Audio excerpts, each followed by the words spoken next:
Unlike most bands, don't need chronic to groove. I stay calm as a calm. I was never really allowed to listen to hip-hop as a kid. My family's really conservative, but when I was in grade 3 or 4, I traded my lunch for a Maestro Fresh West cassette, and he's like a Canadian legend in hip-hop. I ended up opening for him 2 years ago, so it was cool. I didn't eat all day, I was super hungry, but I went home and listened to that tape, and it was just really cool. Never really heard anything like that before. Because I'm a creature kid, but they don't understand the passion that I'm spitting with. Chuck D went and raised up an army, but Flavor Flav's Corey went and dated a Barbie. Flavor of love. I grew up in a musical family, and I was kind of put in violin and piano really young, since 3 or 4. And I hated music. I didn't ever want to be a part of it. I didn't even listen to music. I hated it. And I quit every instrument I learned, and then finally I started having problems at school and having anger issues, and then I started writing whenever I'd be upset. So I'd write just write out my feelings, and then I started putting rap behind that, and I started memorizing other rap songs and started freestyling around grade 6 and fell in love with it. Yeah, this is how we're changing the scene, 'cause we are not all cowboys. When I point the mic out, you make loud noise and just scream. Yeah, this is how we're changing the scene. When I made the song Calgary, I set out to kind of showcase the music scene. So I mentioned a bunch of artists. There's 30 bands mentioned, and I had a lot in the video. And I really just wanted to make something that could be seen all over Canada and all over the world even with the video.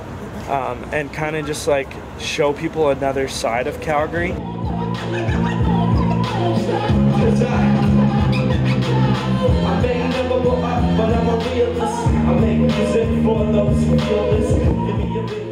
Dan, the guy, he's always active, whether it's viral, creating new viral videos, connecting with, Jan Arden, doing some really cool spots and really cool, shows throughout the city. I wish more artists would kind of take a look at what he's doing, and they don't have to copy him, but it's taking some of those things, that have worked for him and expanding upon it themselves, so within their own context and and within their own business plans. We're changing Calgary, all my homies play their part. So stay focused, stay, Rick a razor sharp. 'Cause we are not all cowboys. When I point the mic out, you make loud noise. That was kind of it. I'd heard the buzz about him because the Calgary song, which is so good, and it's a really cool thing that he was doing. And then he actually came into Volcom in Chinook Mall. He came in with the DJ, so the DJ kind of recognized me, and then which is Crosswalk.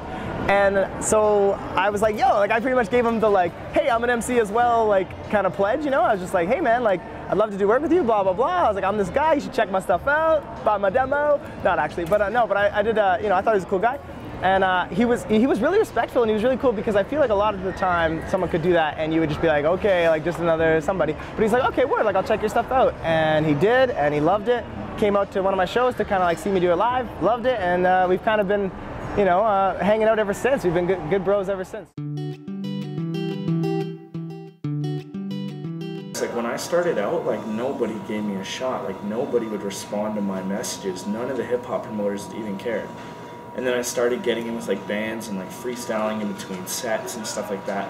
And I worked really hard to get to where I'm at. And it's I didn't think it had to be that hard. So now when a kid asks me to listen to his demo or something, I'm always reminded of where I was at. So I always try and do it. And so when I moved here from my education, heads were shaking yo, what meds are you taking?